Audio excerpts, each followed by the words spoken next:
less than a week, Jon Jones will defend his heavyweight title against the legendary Stipe, a match that will require his greatest performance to prevail. Bones shared a video of himself hitting pads earlier today. While some fans commended him for his sharpness, others criticized him for his lack of speed, which is understandable. Jones has just as many admirers as detractors. After viewing this video, what are your thoughts?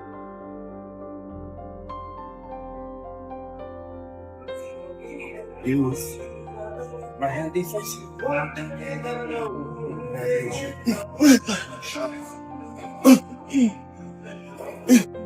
Nice.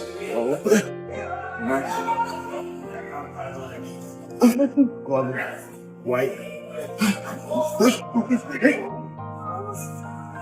Getting close.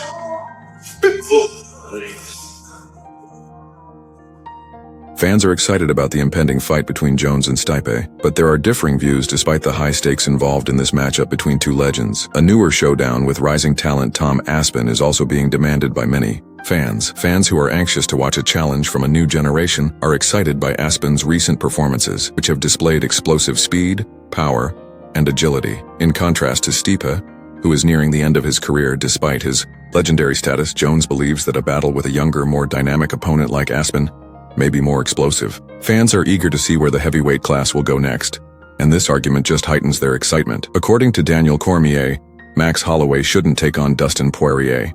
After a difficult defeat in his effort to regain the featherweight title in Abu Dhabi, Holloway's illustrious career appears poised for a new chapter in 2025. After losing by knockout to Ilia Tapua for the first time, the fan favorite is getting ready to retire from the 145-pound class. Max, who won the BMF title in April by knocking out Justin Gaethje, stated this weekend that he would be moving to 155. At 155 pounds, Holloway is already among the top 5. With this new position, he could be close to winning the prestigious title of Eliminator, but Daniel Cormier hopes that won't be the case in the most recent episode of his ESPN Good Guy Bad Guy show. Is there a better way to introduce Max Holloway into the lightweight division? Do we put him in with Dustin for a third time? Or do we wait to see what happens with Michael Chandler after he defeats Charles Ola? Or do we start to look down the rankings a little bit and say, it would be fun to watch him fight a Rafael FV? DC acknowledged that Holloway would have plenty of opportunities to face top contenders in the lightweight division. He's even asked for Dustin Poirier, which would be absolutely fantastic. He would be entertaining to see battle against Paddy Pimblett and Benoit St. Denis. I am aware that Max might not enjoy that, but it would provide him with a chance to regain his position in the race without being surrounded by these ruthless murderers. DC went on, in my opinion, Max Holloway shouldn't be on the other side of Dustin Poirier. Justin Gaethje. Although Alex Pereira won't be competing against top contender Magomed Ankalaev at UFC 310, Alexander Volkanovski is not as outrageous of a challenge. He has continued to be active outside of the octagon.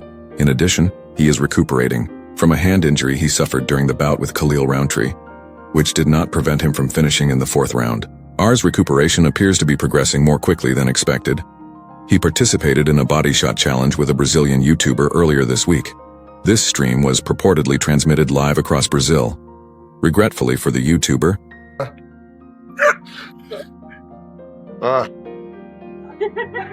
faz uma geral dele. E aí a gente...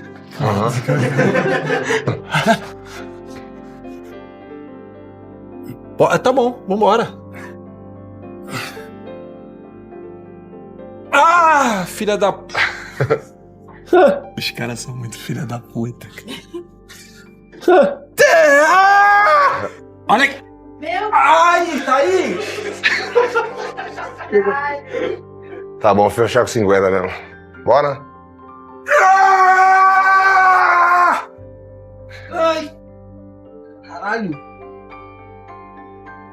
following Bilal Muhammad's forced withdrawal from the main event due to a toe injury, UFC 310 will no longer feature 2 title fights. Some supporters are demanding that the recently crowned champion be disqualified for inactivity, while others are more concerned with finding Shavkat Rakhmonov a new opponent. At UFC 310, a number of welterweight contenders might take advantage of the chance to move up and leave their mark. In a debate regarding how UFC 310 should proceed, former champions Leon Edwards and Kamaru Usman are keen to return to the title picture by defeating a top prospect, while up-and-coming talents Ian Gary, Sean Brady, and Jack Della Molina are hoping to win their first shot at the title. Michael Bisping proposed that Edwards may get a pass to his rematch more quickly if Muhammad were replaced. After losing his welterweight title at UFC 304, Edwards acknowledged that he was worn out by the odd timing of the title battle, but he also gave praise to the new champion. Here's why Bisping believes Edwards will take a chance by challenging Rakhmonov for Lon Edwards at UFC 310. This accomplishes everything. Shavkat Rakhmonov was defeated by you. The man is you. You take charge. The man is you. You defeated the man who is killing everyone.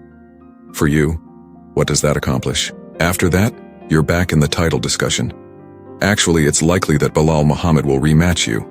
His goal is to regain control over Belal Muhammad. He wishes to make amends.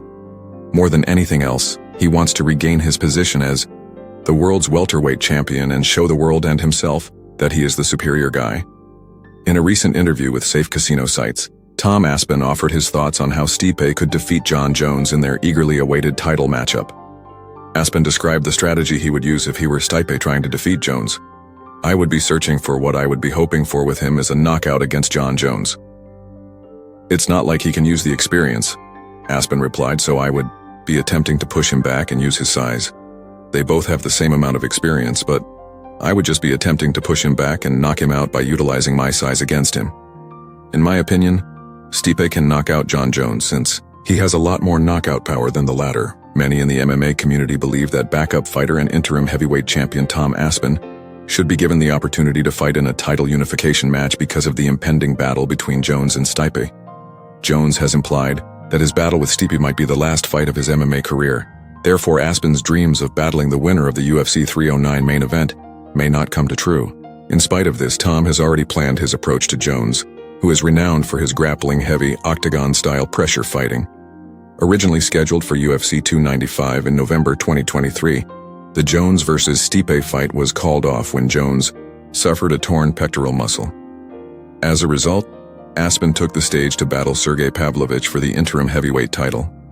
He has since successfully defended that title by knocking out Curtis Blades at UFC 304 in July.